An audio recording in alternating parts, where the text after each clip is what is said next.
അതെ, ഈ ഗ്യാസ് തീർന്നു പോയിട്ട് അത് പെട്ടെന്ന് റീഫിൽ ചെയ്ത് കിട്ടാതെ വളരെ ബുദ്ധിമുട്ടുള്ളൊരു കാര്യം തന്നെയാണ് കേട്ടോ. ഇന്നേക്ക് 3 ദിവസമായി ഗ്യാസ് തീർന്നിട്ട്. എൻ്റെ ഏരിയയിലോട്ടുള്ള ഡെലിവറി കേസിന് പനി ആയതുകൊണ്ടാണ് ഇത്രയും ലേറ്റ് ആവുന്നതെന്നാണ് അവർ പറഞ്ഞത്. ഇപ്പോൾ സമയം ഉച്ചയ്ക്ക് 2 മണി. ഞാനീ പോകുന്നത് ഊണ് പാർസൽ വാങ്ങാനാണ്. നമ്മളിപ്പോൾ ഈസ്റ്റ് നടക്കാവിലുള്ള ഷാജീസ് കിച്ചണിലാണ് എത്തിയിട്ടുള്ളത്. ഇവിടുന്ന് മുന്നേ ഒരു പ്രാവശ്യം ഞാൻ കഴിച്ചിട്ടുണ്ട്. പ്രാവശ്യം നമുക്ക് വീഡിയോ എടുക്കാമെന്ന് വെച്ചു. ഒരു മീൽ പാർസലാണ് പറഞ്ഞത്. ഇവിടെ തന്നെ പുറത്തും അകത്തും ഡൈനിങ് സ്പേസ് ഉണ്ട്.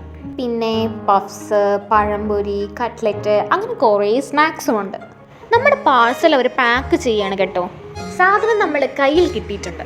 ഒരു ഊണ് 70 രൂപയും പാർസൽ ചാർജ് 10 രൂപയും കൂടെ ടോട്ടൽ 80 രൂപയാണ് ആയത്. ഇനി ഇത് നമുക്ക് വീട്ടിൽ പോയി കഴിക്കാം.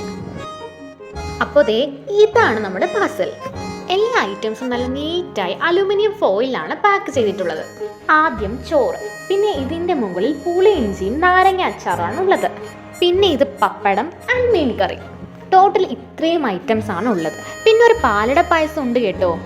പാലട പായസം, സംഭാരം, മീൻ കറി, പടവലങ്ങ പരിപ്പക്കറി, ക്യാബേജ് തോരൻ, പുളിയിഞ്ചി, അച്ചാർ, പപ്പടം എന്നീ കാണുന്നതെല്ലാം ചോറിനൊപ്പം കിട്ടുന്നതാണ്. ഫുഡെല്ലാം നല്ല ടേസ്റ്റ് ഉണ്ട്. പക്ഷെ പാലട പായസം കുറച്ചുകൂടി ബെറ്റർ ആവാമായിരുന്നു. ബട്ട് പ്രൈസ് വെച്ച് നോക്കുമ്പോൾ വർത്ത് ആയിട്ടാണ് തോന്നിയത്. 2 പേർക്ക് കഴിക്കാൻ പറ്റുന്ന അത്രയും ചോറ് ഇവരിതിൽ വെച്ചിട്ടുണ്ട്. റെസ്റ്റോറൻറ്റ് ലൊക്കേഷൻ നിങ്ങൾക്ക് ഗൂഗിൾ മാപ്പിൽ ഷാജീസ് കിച്ചൺ എന്ന് സെർച്ച് ചെയ്യുമ്പോൾ തന്നെ കാണാൻ പറ്റുന്നതാണ്. ആൻഡ് ഫൈനലി ഉച്ചയ്ക്ക് ശേഷം HP ഗോഡൗണിൽ പോയി ഞങ്ങൾ തന്നെ ഗ്യാസ് മാറുകയാണ് ചെയ്തത്. നിങ്ങളും ഗ്യാസ് സിലിണ്ടർ റീഫിൽ ചെയ്യാൻ ബുദ്ധിമുട്ടിയിട്ടുണ്ടോ? ഉണ്ടെങ്കിൽ കമൻറ്റ് ചെയ്യാം. നെക്സ്റ്റ് വീഡിയോയിൽ കാണാം. Bye bye.